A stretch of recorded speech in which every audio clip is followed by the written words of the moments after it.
midi, l'émission 100% placement. Intégral placement, Cédric Decoeur, Guillaume Sommerer. On vous emmène au cœur des marchés, au cœur de la machine avec Thibaut François depuis Fastea Capital. Bonjour Thibaut. Bonjour messieurs. On a connu la semaine dernière la pire semaine pour le CAC depuis le début de l'année avec cette baisse d'1,5% sur la semaine et aujourd'hui on a un peu de mal à rebondir quand même Thibaut.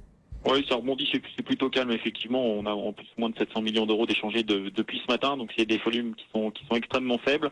Effectivement, grand calme après 15 jours de consolidation, effectivement avec une séance notamment jeudi qui a été assez baissière avec celle de mercredi aussi aux États-Unis. Donc consolidation qui continue, mais bon, le marché tente un petit rebond en tout cas ce matin, faible volume.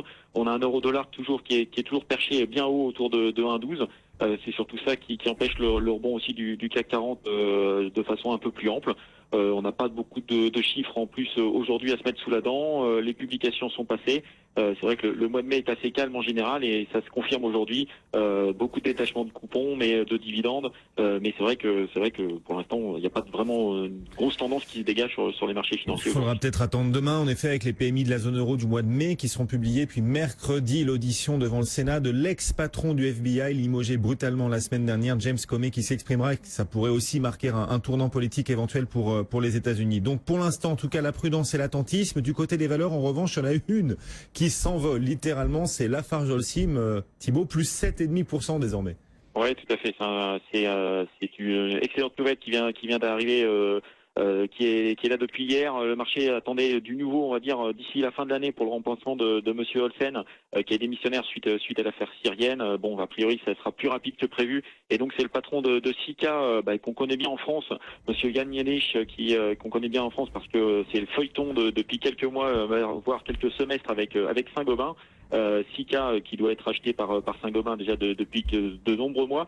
Et donc le patron de Sika va finalement arriver dans le groupe Lafarge en remplacement de Monsieur Olsen. Donc ça c'est plutôt une bonne nouvelle pour Lafarge et pour les investisseurs hein, parce qu'on retrouve de la visibilité sur le dossier. On sait qui va manager le groupe d'ici le départ de Monsieur Olsen. Et surtout c'est un management de qualité. Sika c'était la future pépite du groupe Saint-Gobain. Qui marche extrêmement bien, qui a une croissance extrêmement rentable, surtout sur le marché suisse, mais aussi en Europe. Donc c'est une bonne nouvelle à deux titres pour Lafarge. Donc effectivement la réaction du titre est extrêmement positive et ça devrait continuer. Le secteur est vraiment très bien orienté depuis quelques mois. En effet, et donc cette hausse, vous dites, il n'est pas encore trop tard pour en profiter, pour prendre le train en marche. Il y a encore du potentiel devant nous, même si actuellement déjà Lafarge Holcim gagne 7,5%. Oui, tout à fait, mais Lafarge avait beaucoup consolidé suite à l'affaire syrienne, au départ de Monsieur Olsen.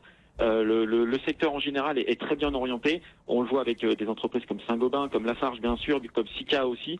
Donc la bonne nouvelle du titre Lafarge, c'est quand même l'arrivée de Monsieur Jenisch à la tête de Lafarge. On a aussi une bonne nouvelle sur le dossier Saint-Gobain, parce qu'aujourd'hui je ne vois pas comment Saint-Gobain ne va pas mettre la main finalement sur le groupe Sika.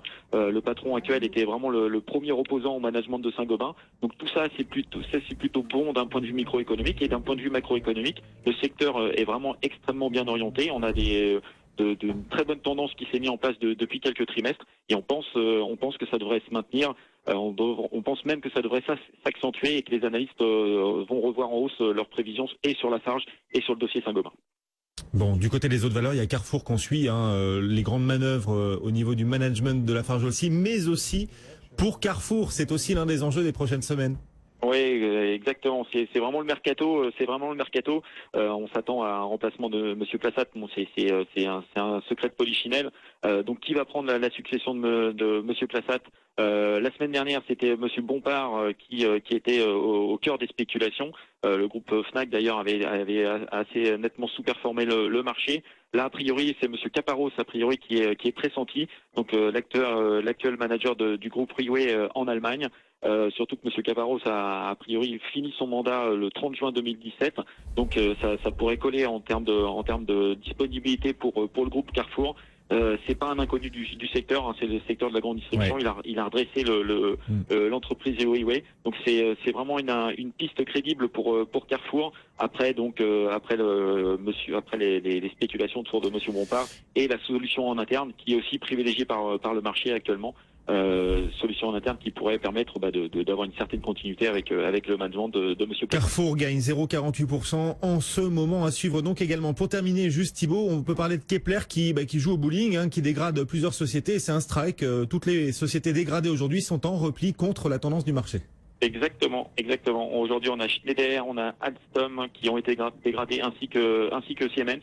Donc toutes dégradées par Kepler suite. Je pense que c'est l'ensemble du secteur qui a été dégradé.